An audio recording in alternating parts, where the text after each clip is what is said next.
When you have Colston Loveland, I think fans naturally think, well, they already have Cole Kmet, a $10 million a year guy.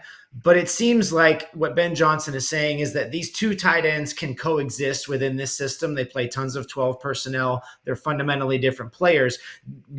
How do you see the Colston Loveland draft pick affecting Cole Kmet?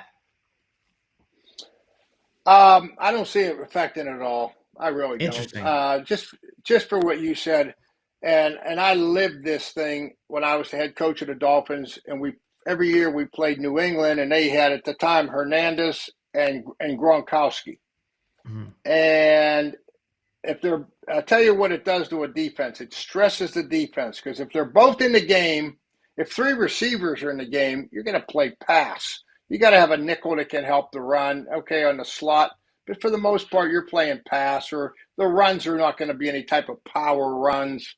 So you can get by with that nickel back in there substitution wise. But I'll tell you what happens is now you put both tight ends in the game, and my first reaction, if I'm calling defense, is we can't let them run the ball down our throat.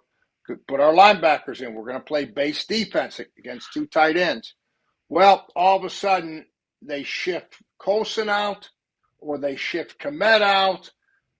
They, and now all of a sudden, you're at a disadvantage.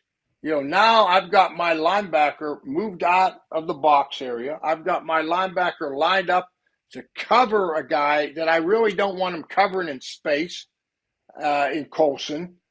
So I'd really like to have a safety in there. And I remember making decisions when we were playing Brady and those guys and saying I would do it by field position and I would do it by down and distance, trying to outguess Tom that, okay, I know in this area of the field, I don't care what you give me, that you're going to throw the ball in this down and distance. And I mean, it was so complex, a lot more than we're talking about. But so I would say we're treating them like a wide receiver. Let's go nickel and hope that it was nickel. Because if Gronk came into the line of scrimmage and they were going to run their off tackle play, we'd get slaughtered.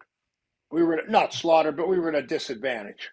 So yes, can they coexist? Absolutely, they can And I don't know if we're going to have a fullback or not. If we don't, one of them can always play fullback. Um, so go in there and block somebody and throw them passes out of there. So a lot of ways you can use these guys.